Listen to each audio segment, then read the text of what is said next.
राम जपो ऐसे ऐसे, राम जपो ऐसे ऐसे,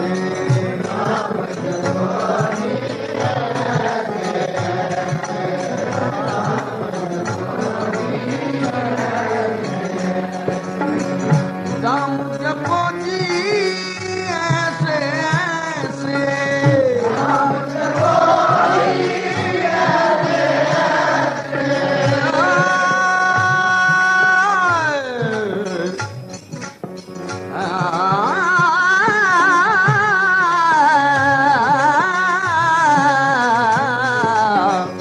राम जपो जी ऐसे ऐसे, राम जपो जी ऐसे ऐसे, धूप प्रहलाद जपो हर जैसे, धूप प्रहलाद जपो हर जैसे, धूप प्रहलाद जपो हर जैसे, धूप प्रहलाद जपो हर जैसे। ध्रुव ने किवें जपया, खड़ोता पैर दे अंगूठे थे, ध्यान धर के भगवान विष्णु दा त्या करदा बेनतियां गरीब नवाज दर्शन देगा। ऐसी लगन विच खड़ोता है, सुध बुद्धि कोई ये बाहरों सुध बुद्ध न होनी मतलब ये नहीं कि अंदर भी कोई नहीं, अंदर कोई सुध बुद्ध हुंदी है, किते लगदा है मन किते टिकिया हुंदा है तां बाहरों सुध बुद्ध भुलदी है। आ दुनियावी बंदा किसी गल विच बैठा होवे बाहरली खबर ही नहीं हुंदी, कोई मित्र कोल खड़ो के आखदा है किसी ख्याल विच बैठा मैं कितनी आवाजां मारियां, वो सुता तां नहीं पिया, आखदा भाई मैं किसी ख्याल विच बैठा सा, तो कोई ख्याल होया ना जिसने सारे ख्याल भुला दिते। सहवाग दिन सब्बे गल्लां विसरन इक्का विसर न जाओ, सारियां गल्लां बेशक विसर जान एक ना विसरे केड़ी नाम दे अपने ये चित रहे। तो ध्रुव ध्यान में खड़ोता है, इंद्र दा सिंहासन कंबिया, ये बालक की तपस्या कर रहे है कि मेरा सिंहासन ना खो लवे, क्योंकि लड़के ये सिंहासन नहीं लिया जाता, ये सिंहासन मिलता तपस्या वालिया जिन्होंने तपस्या की होंगी, क्योंकि तपस्या वाले का मन जिस वेले एकाग्र होंदा है तो जिस चीज का उस वेले ध्यान कर लवे उसनों प्राप्त हो जाते। सहवाग दिन सारी वस्तु प्राप्त होई जिस छेती मन लाया, किते मेरे सिंहासन ते मन ना ला लवे, इसकी तपस्या भंग कर, पछड़ा भेजियां जाओ नाच करो, नचदियां फिरियां ध्रुव ने अख नहीं खोली।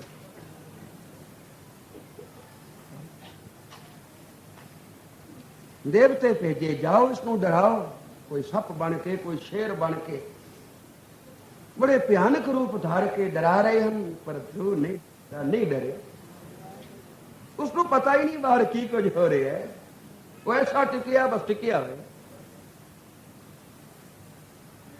इंद्र कंबिया हुण ते मैं नहीं बचना, भगवान विष्णु के पैरों से जा ठा महाराज मेरी रखिया कर, मेरी रखिया करो भगवान। कहने लगे किस तो डरे हैं, अखे एक बालक बड़ी तपस्या कर रहे, किते मेरा सिंहासन ना ले जाए। हंस के बोले भगवान विष्णु, ओ इंद्र राजा तू मत डर, तेरे सिंहासन की उसको परवाह नहीं, वो तपस्या तेरे सिंहासन वास्ते नहीं कर रहा, वो तो मेरे दर्शन वास्ते कर रहा। मैं चलिया था, भगवान उठे ते सामने आने खड़ोते, आवाज दी ध्रुव बेटा अखा खोल, ध्रुव पुत्र अखा खोल, जी इच्छा मन में ले बैठा आज तेरी पूरी होने लगी है। जिस मूर्त का ध्यान कर, मूर्त नहीं सूरत बन के तेरे सामने खड़ी है। भगवान की आवाज ध्रुव के अंदर तक जा पहुंची, ध्रुव ने अनुभव किया कोई कुछ कह रहा है, की आख रहा है जरा ध्यान नाल सुनिया। बाहर खड़ोते भगवान कह रहे सन, ध्रुव मैं भगवान विष्णु तेरे अगे खड़ोता हूं, ਤੂੰ ਜਿਹਦੇ ਦੀਦਾਰ ਦੀ ਇੱਛਾ ਕਰਕੇ ਖੜੋਤਾ ਇੱਕ ਵਾਰੀ ਅੱਖਾਂ ਤਾਂ ਖੋਲ ਨੂੰ ਵੇਖ ਤਾਂ ਸਹੀ। ਤੇ ਤੂੰ ਕੀ ਆਖਦਾ? ਮੈਂ ਜਾਣਨਾ ਭਜਨ ਵਿੱਚ ਕਈ ਉਪਾਧੀਆਂ ਹੁੰਦੀਆਂ ਨੇ, ਤੂੰ ਵੀ ਕੋਈ ਉਪਾਧੀ ਹੋਵੇਗਾ ਕਿ ਕਿਹੜੀ ਲਗਨ ਹੈ। ਇੱਕ ਵਾਰੀ ਆਖਿਆ, ਦੂਜੀ ਵਾਰੀ ਆਖਿਆ, ਧਰੂ ਨੇ ਅੱਖ ਨਹੀਂ ਖੋਲੀ, ਜਵਾਬ ਦੇ ਦਿੱਤਾ ਨਹੀਂ ਕੋਈ ਉਪਾਧੀ ਹੋਵੇਗੀ। ਭਗਵਾਨ ਬਾਹਰ ਨਾ ਖੜੋਤੇ ਰਹੇ, ਜਿੱਥੇ ਅੰਦਰ ਧਰੂ ਧਿਆਨ ਟਿਕਾਈ ਬੈਠਾ ਸੀ ਉੱਥੇ ਪ੍ਰਤੱਖ ਹੋਏ। ਆਂਦੇ ਨੇ ਪੁੱਤਰ ਬਾਹਰ ਤਾਂ ਖੋਲ ਕੇ ਵੇਖ, ਸੋ ਅੰਤਰ ਸੋ ਬਾਹਰ ਅਨੰਤ। ਜੋ ਤੇਰੇ ਅੰਦਰੋਂ ਮੈਂ ਬੋਲ ਰਿਹਾ, ਮੈਂ ਬਾਹਰ ਵੀ ਕੋਈ ਹੋ ਸਕਦਾ। ਹੁਣ ਧਰੂ ਨੇ ਅੱਖਾਂ ਖੋਲੀਆਂ, ਜਾਂ ਦਰਸ਼ਨ ਕੀਤੇ, ਨਿਹਾਲ ਹੋ ਗਿਆ, ਚਰਨਾਂ ਤੇ ਢਹਿ ਪਿਆ, ਕਹਿਣ ਲੱਗੇ ਉੱਠ ਬੇਟਾ ਮੰਗ, ਕੀ ਮੰਗਣਾ? ਧਰੂ ਨੇ ਆਖਿਆ ਅਟਲ ਪਦਵੀ। ਕਿਉਂਕਿ ਮਨ ਵਿੱਚ ਇੱਛਾ ਕੀਤੀ ਸੀ ਇਹ ਭਗਵਾਨ ਕਿਰਪਾ ਕਰਨ ਤਾਂ ਸਭ ਕੋਈ ਤਾਂ ਟਲਣ ਵਾਲਾ ਹੈ, ਤੇ ਮੈਂ ਉਹ ਥਾਂ ਮੰਗਣੀ ਹੈ ਜਿਹੜੀ ਨਾ ਟਲੇ। ਅਟਲ ਪਦਵੀ ਮੰਗ ਲਈ। ਭਗਵਾਨ ਨੇ ਆਖਿਆ ਬਹੁਤ ਅੱਛਾ ਧਰੂ, ਅਟਲ ਪਦਵੀ ਤੈਨੂੰ ਦਿੱਤੀ। ਘੱਟ ਬਾਅਦ ਖਿਆਲ ਆਇਆ, ਕਹਿੰਦਾ ਭਗਵਾਨ ਮੈਨੂੰ ਇਹ ਦੱਸੋ ਬਈ ਇਹ ਅਟਲ ਪਦਵੀ ਕੀ ਹੈ? ਤੂੰ ਕੌਣ ਹੈ, ਮੈਂ ਕੌਣ ਹਾਂ? ਬੜਾ ਅਜਬ ਸੰਸਾਰ। ਧਰੂ ਨੇ ਆਖਿਆ ਤੂੰ ਕੌਣ ਹੈ ਦੇਣ ਵਾਲਾ, ਮੈਂ ਕੌਣ ਹਾਂ ਮੰਗਣ ਵਾਲਾ, ਇਹ ਅਟਲ ਪਦਵੀ ਕੀ ਹੈ? ਭਗਵਾਨ ਨੇ ਆਖਿਆ ਧਰੂ ਮੈਨੂੰ ਅਧਿਕਾਰ ਨਹੀਂ ਤੇਰੇ ਇਸ ਸੰਸ਼ੇ ਨੂੰ ਹੱਲ ਕਰਨ ਦਾ, ਕਿਉਂਕਿ ਤੇਰਾ ਸੰਸਾਰ ਤ੍ਰਿਗੁਣ ਅਤੀਤ ਹੈ, ਮੈਂ ਤ੍ਰਿਗੁਣ ਸਪੁੰਨ ਹਾਂ, ਮੈਂ ਗੁਣਾ ਚਿਰਦਾ ਹਾਂ, ਤੇਰਾ ਇਹ ਸੰਸਾਰ ਤਿੰਨਾਂ ਗੁਣਾ ਤੋਂ ਬਾਹਰ ਦਾ ਹੈ। ਇਸ ਵਾਸਤੇ ਤੈਨੂੰ ਇਸ ਦਾ ਜਵਾਬ ਮੈਂ ਨਹੀਂ ਦੇ ਸਕਦਾ। ਤੇ ਤੂੰ ਫਿਰ ਰੋਣ ਲੱਗ ਪਿਆ, ਮੈਂ ਹੁਣ ਇਹ ਜਵਾਬ ਕਿਹਦੇ ਕੋਲ ਲਵਾਂ, ਕੌਣ ਮੇਰਾ ਸੰਸਾਰ ਹੱਲ ਕਰੇ? ਤਾਂ ਭਗਵਾਨ ਨੇ ਆਖਿਆ ਬੇਟਾ ਰੋ ਨਹੀਂ, ਤੇਰਾ ਇਹ ਸੰਸਾਰ ਹੱਲ ਕਰੇਗਾ ਦੱਤਾਤਰੇ। ਤੈਨੂੰ ਉਸ ਮਹਾਪੁਰਖ ਦਾ ਮਿਲਾਪ ਹੋਏਗਾ, ਉਹ ਤੈਨੂੰ ਦੱਸੇਗਾ ਅਟਲ ਪਦਵੀ ਕੀ ਹੈ, ਮੈਂ ਕੌਣ ਹਾਂ ਤੇ ਤੂੰ ਕੌਣ ਹੈ। ਕਿਉਂਕਿ ਧਰੂ ਨੂੰ ਜਾਪਿਆ ਅਟਲ ਪਦਵੀ ਮੰਗ ਕੇ ਵੀ ਮੈਂ ਭਗਵਾਨ ਵਿੱਚ ਅਭੇਦ ਨਹੀਂ ਹੋਇਆ, ਲੀਨ ਨਹੀਂ ਹੋਇਆ, ਵੱਖਰਾ ਬੈਠਾ। ਤਾਂ ਵਖਰੇਮਾ ਕਿਉਂ? ਮੈਂ ਤਾਂ ਵੱਡੀ ਸ਼ੈ ਮੰਗੀ ਸੀ। ਹੁਣ ਇਹ ਕੌਣ ਨਿਰਣਾ ਕਰੇ ਵੀ ਇਹ ਸ਼ੈ ਜਿਹੜੀ ਮੈਂ ਮੰਗੀ ਹੈ ਕਿਤਨੀ ਕੁ ਵੱਡੀ ਹੈ, ਕੋਈ ਇਸ ਤੋਂ ਵੀ ਵੱਡੀ ਚੀਜ਼ ਹੈ? ਇਸ ਵੇਲੇ ਦੱਤਾਤਰੇ ਮਿਲੇ ਤੇ ਉਹਨਾਂ ਨੇ ਧਰੂ ਨੂੰ ਸਮਝਾਇਆ ਕਿ ਧਰੂ ਤੂੰ ਕੁਛ ਨਹੀਂ ਮੰਗਿਆ, ਧਰੂ ਤੂੰ ਕੰਗਲਾ ਹੀ ਰਹਿ ਗਿਆ, ਤਪੱਸਿਆ ਬੜੀ ਕੀਤੀ ਪਰ ਜੋ ਕੁਛ ਮੰਗਿਆ ਤੇਰਾ ਮਕਸਦ ਹੱਲ ਨਾ ਹੋਇਆ। ਤੂੰ ਆਪੂ ਤਾਂ ਅਟਲ ਪਦਵੀ ਵੱਡੀ ਸ਼ੈ ਜਾਣ ਕੇ ਮੰਗੀ, ਪਰ ਨਹੀਂ ਧਰੂ ਤੂੰ ਕੁਛ ਨਹੀਂ ਮੰਗਿਆ, ਤੂੰ ਅਜੇ ਵੀ ਜੁਦਾ ਬੈਠਾ, ਤੂੰ ਵਿੱਚ ਲੀਨ ਨਹੀਂ ਹੋਇਆ। ਤੂੰ ਨਹੀਂ ਹੋਇਆ ਜਿਵੇਂ ਨਾਨਕ ਲੀਨ ਭਇਓ ਗੋਬਿੰਦ ਸੰਗ, ਜਿਉ ਪਾਣੀ ਸੰਗ ਪਾਣੀ।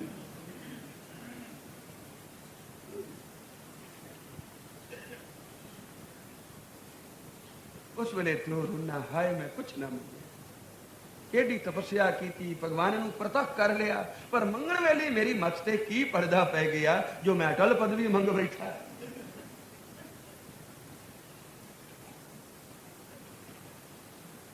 ਭਾਈ ਸਾਹਿਬ ਆਖਦੇ ਹੋਏ ਨਿਮਾਣਾ ਭਗਤ ਕਰ, ਗੁਰਮੁਖ ਧਰੂ ਹਰ ਦਰਸ਼ਨ ਪਾਇਆ। ਭਗਵਾਨ ਦਾ, ਵਿਸ਼ਨੂੰ ਦਾ ਦਰਸ਼ਨ ਪਾਇਆ। ਹੋਏ ਨਿਮਾਣਾ ਭਗਤ ਕਰ, ਗੁਰਮੁਖ ਧਰੂ ਹਰ ਦਰਸ਼ਨ ਪਾਇਆ। ਭਗਤ ਵਸ਼ਲ ਹੋਏ ਭੇਟਿਆ, ਮਾਨ ਨਿਮਾਣੇ ਆਪ ਗਵਾਇਆ। ਮਾਤ ਲੋਕ ਵਿੱਚ ਮੁਕਤ ਕਰ, ਨੇਚਲ ਵਾਸ ਆਕਾਸ਼ ਚੜਾਇਆ। ਸਾਰੇ ਤਾਰੇ ਪਾਉਂਦੇ ਹਨ, ਧਰੂ ਦਾ ਤਾਰਾ ਉੱਥੇ ਹੀ ਰਹਿੰਦਾ। ਇਹ ਵਾਚਕ ਹੈ ਇਸ ਗੱਲ ਦਾ ਕਿ ਅਟਲ ਪਦਵੀ ਕੀ ਹੈ, ਨਾ ਟਲਣ ਵਾਲੀ ਥਾਂ, ਕਿ ਮੈਨੂੰ ਉੱਥੇ ਬਿਠਾਓ ਜਿਹੜੀ ਥਾਂ ਪਵੇਂ ਨਹੀਂ, ਜਿਹੜੀ ਟਲੇ ਨਹੀਂ। ਚੰਦ ਸੂਰਜ 33 ਕਰੋੜ, ਪਰ ਦਖਣਾ ਚੌਫੇਰ ਫਿਰਾਇਆ। ਸੂਰਜ ਤੇ ਚੰਦਰਮਾ 33 ਕਰੋੜ ਇਹ ਤਾਰਾ ਮੰਡਲ, ਇਹ ਸਾਰਾ ਧਰੂ ਦੇ ਦੁਆਲੇ ਘੁੰਮਦਾ ਹੈ ਤੇ ਧਰੂ ਅਟਲ ਬੈਠਾ। ਧਰੂ ਅਟਲ ਅਜ ਹੂੰ ਨੇ ਟਰੇ। ਚੰਦ ਸੂਰਜ 33 ਕਰੋੜ, ਪਰ ਦਖਣਾ ਚੌਫੇਰ ਫਿਰਾਇਆ। ਵੇਦ ਪੁਰਾਨ ਵਖਾਣ ਦੇ, ਪ੍ਰਗਟ ਕਰ ਪ੍ਰਤਾਪ ਜਨਾਇਆ। ਪਰ ਧਰੂ ਅਜੇ ਵੀ ਵੱਖਰਾ ਬੈਠਾ। ਨਿਰੰਕਾਰ ਦੇ ਆਸਣ ਦੇ ਬੈਠਾ ਹੈ ਸਾਹਮਣੇ, ਦੂਰੋਂ ਦਰਸ਼ਨ ਕਰ ਸਕਦਾ ਹੈ, ਨਾਲ ਨਹੀਂ ਆ ਸਕਦਾ। ਜਿਸ ਵੇਲੇ ਦੂਰ ਬੈਠਾ ਜ਼ਰੂਰ ਆਉਂਦਾ ਹੈ ਤੇ ਫਿਰ ਪਛਤਾਉਂਦਾ ਹੈ, ਹਾਏ ਮੈਂ ਅਟਲ ਪਦਵੀ ਕਿਉਂ ਮੰਗੀ, ਮੈਂ ਤਾਂ ਜੁਦਾਈ ਮੰਗ ਲਈ। ਆਪੂ ਤਾਂ ਧਰੂ ਨੇ ਬੜੀ ਛਾਲ ਮਾਰੀ ਕਿ ਮੈਂ ਉਹ ਥਾਂ ਮੰਗਾ ਜਿਹੜੀ ਅੱਜ ਤਾਈਂ ਕਿਸੇ ਨੂੰ ਨਹੀਂ ਮਿਲੀ, ਤੇ ਸੱਚਮੁੱਚ ਲਈ ਵੀ ਉਹੀ ਉਹ ਥਾਂ। ਪਰ ਇਹ ਨਾ ਜਾਣਿਆ ਕਿ ਇਸ ਤੋਂ ਵੱਡੀ ਵੀ ਕੋਈ ਥਾਂ ਹੈ। ਉਹ ਕਿਹੜੀ? ਕਿ ਉਸ ਦੇ ਵਿੱਚ ਲੀਨ ਹੋਣਾ। ਲੀਨ ਤਾਂ ਹੀ ਹੋ ਸਕਦਾ ਹੈ ਜੇ ਵਿੱਚ ਕੋਈ ਹੋਰ ਨਾ ਹੋਵੇ, ਨਾ ਸੱਜੇ ਨਾ ਖੱਬੇ ਨਾ ਅੱਗੇ ਨਾ ਪਿੱਛੇ, ਜਿੱਥੇ ਇੱਕੋ ਹੀ ਇੱਕ ਹੈ। ਇਸੇ ਵਾਸਤੇ ਸਾਧ ਸੰਗਤ, ਧੰਨ ਗੁਰੂ ਨਾਨਕ ਪਾਤਸ਼ਾਹ ਨੇ ਜਿਸ ਵੇਲੇ ਬਾਣੀ ਉਚਾਰਨ ਕੀਤੀ ਤਾਂ ਸਭ ਤੋਂ ਪਹਿਲਾਂ ਉਸ ਇੱਕ ਨੂੰ ਆਰਾਧਿਆ। ਆ ਪਾਠ ਆਰੰਭ ਹੁੰਦਾ ਹੈ, ਕੀ ਪੜ੍ਹਦੇ ਹਾਂ? ਇੱਕ ਅੱਗੋਂ ਓਮਕਾਰ, ਇਹ ਸਾਰਾ ਆਕਾਰਾ ਅੱਗੋਂ ਇੱਕ। ਇਹ ਸਾਰੀ ਕਾਇਨਾਤ ਦਾ ਮਾਲਿਕ ਕੌਣ ਹੈ? ਇੱਕ। ਉਸ ਇੱਕ ਦੀ ਉਪਾਸਨਾ ਕਰਨ ਵਾਲਾ ਉਸ ਦੇ ਨਾਲ ਅਭੇਦ ਹੋ ਜਾਂਦਾ ਹੈ ਔਰ ਉਸ ਦਾ ਰੂਪ ਹੋ ਜਾਂਦਾ ਹੈ। ਸਾਧ ਸੰਗਤ ਬੋਲੋ ਸ੍ਰੀ। ਬਾਕੀ ਕੋਈ ਜਿਸ ਦੀ ਉਪਾਸਨਾ ਕਰ ਲਵੇ, ਜਿਹਦਾ ਕੋਈ ਧਿਆਨ ਕਰ ਲਵੇ। ਜੇ ਮਾਂ ਸਾਰਾ ਦਿਨ ਪੁੱਤਰ ਦੇ ਧਿਆਨ ਵਿੱਚ ਬੈਠੀ ਹੈ ਤਾਂ ਸੁਪਨੇ ਵਿੱਚ ਬਰੜਾ ਕੇ ਵੀ ਪੁੱਤਰ ਨੂੰ ਆਵਾਜ਼ਾਂ ਮਾਰੇ। ਪਰ ਜੇ ਕੋਈ ਭਗਤ ਰੱਬ ਦਾ ਪਿਆਰਾ ਰਾਮ ਨਾਮ ਜਪਦਾ ਮਾਨਾ ਫੇਰਦਾ ਸੌਂ ਗਿਆ ਤਾਂ ਸੁਪਨੇ ਹੀ ਬਰੜਾਏ ਕੇ ਜੇ ਮੁਖ ਨਿਕਸੇ ਰਾਮ। ਉਹਦੇ ਮੂੰਹ ਜਦੋਂ ਆਵਾਜ਼ ਆਵੇਗੀ ਤਾਂ ਰਾਮ ਦੀ ਆਵੇਗੀ, ਕਿਉਂਕਿ ਜਿਸ ਧਿਆਨ ਵਿੱਚ ਕੋਈ ਲੱਗ ਗਿਆ ਹੈ ਉਸ ਦੇ ਧਿਆਨ ਵਿੱਚ ਉਸ ਦਾ ਨਿਵਾਸ ਹੋ ਜਾਂਦਾ ਹੈ। तो कबीर जी आखते हैं, राम जपो जी ऐसे ऐसे, ध्रुव प्रहलाद जपो हर जैसे। इतना समा नहीं कुछ और भी आखा। हुणे कीर्तन होर भी करना है अपने मित्र के घर। कल भी तीन कीर्तन होए, इतना मेरा शरीर कटदा नहीं, मैं की करा जितना मेरा जी करदा है उतना और मैं कर नहीं सकता। जे कर भी ला जोर ला के तो फिर कल नूं जवाब दे जाएगा। इस वास्ते कुछ खा लईदा है, कुछ बकाया रख लईदा है। और जिस वेले देखते हैं भी संगत अजे आ रही है, जिहड़े हुण आए इन्हां की सुणे सिवाए मत्था टेकण दे इन्हां नूं होर की लाभ होया। कीर्तन तो हुंदा सुणन वास्ते, सुन के समझण वास्ते, समझ के मनण वास्ते, मन के अमल करन वास्ते। किते जाके ये बंदा पास होंदा है। जिन्हें सुनिया ही नहीं वो समझेगा कि, समझिया ही नहीं मनेगा कि, ते मनिया ही नहीं तो अमल की करेगा। पर फिर भी शुक्र है भाई जेड़े नहीं आए उन्हां नालों तो चंगे हैं। जी हाँ, धन्नवाद। अज जी अरदास वेले आए हैं, कल शायद जरा जल्दी आएंगे। रातां वड्डियां लगन वाले तो अमृत वेले उठ बैठते हैं, पर जिन्होंने रजाई का सुख है वो बेचारे बड़ी मुश्किल नाल सूरज चढ़ते जागते। फिर हौली हौली नहांदियां धोंदियां इशनान करदियां, काल तक कोई है नहीं, भोग तो 9-10 बजे ही पैना है ना। असीं भोग नूं क्यों देखते कि भोग तो इन्ने बजे ही पैना है, पहुँच पावांगे। असीं भोग वेले नहीं पहुँचना, पहला पहुँचना, ताकि भोग पैण तक साडी झोली विच कुछ तो होवे, कुछ तो साडे पल्ले ते आ होवे। हुण कीर्तन समाप्ति फुल्लां चुक्कां बख्शणियां। वाहिगुरू जी का खालसा, वाहिगुरू जी।